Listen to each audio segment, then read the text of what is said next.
কাৰ্ডৰ সমস্যা আছে। বাপু বড়ো CPIM তামোলপুৰ জিলা কমিটিৰ সম্পাদক। আজি আমি গোটেই গড়েশ্বৰ উন্নয়ন খণ্ড অন্তৰ্গত গাঁওবিলাকত আমি কণ্টেক্ট কৰিছিলোঁ, ছাৰ্ভে কৰিছিলোঁ। ছাৰ্ভে কৰাত আমি গম পালোঁ যে প্ৰধানমন্ত্ৰী আৱাস যোজনাৰ যিবোৰ ঘৰ চেংচন কৰা হৈছিল, সেই চেংচন কৰা ঘৰৰ কামবিলাক এতিয়ালৈকে সম্পূৰ্ণ হোৱা নাই।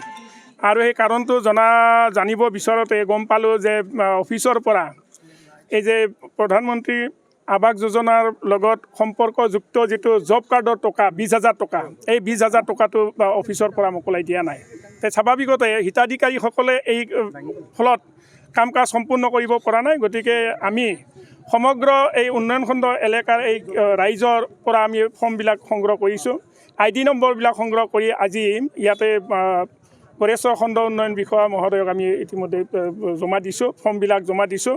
আৰু লগে লগে তাত তাৎক্ষণিকভাৱে কাৰ্যকৰী কৰিব পৰাকৈ আমি জিলা আয়ুক্ত তামোলপুৰ জিলা মহোদয়লৈ আমি এখন স্মাৰকপত্ৰ BDO মহোদয়ৰ যোগেদি আজি প্ৰেৰণ কৰিছোঁ।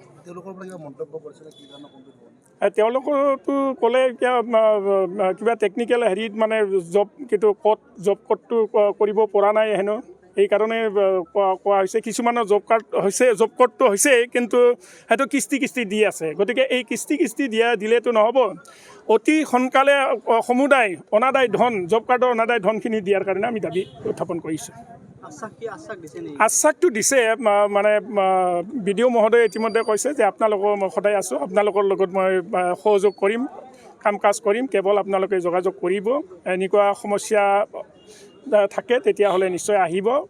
আনকি ব্যক্তিগতভাৱেও হিতাধিকাৰীসকলে আহি পেলাই আলাপ আলোচনা কৰিব পাৰিব বুলি আমাক আশ্বাস দিছে।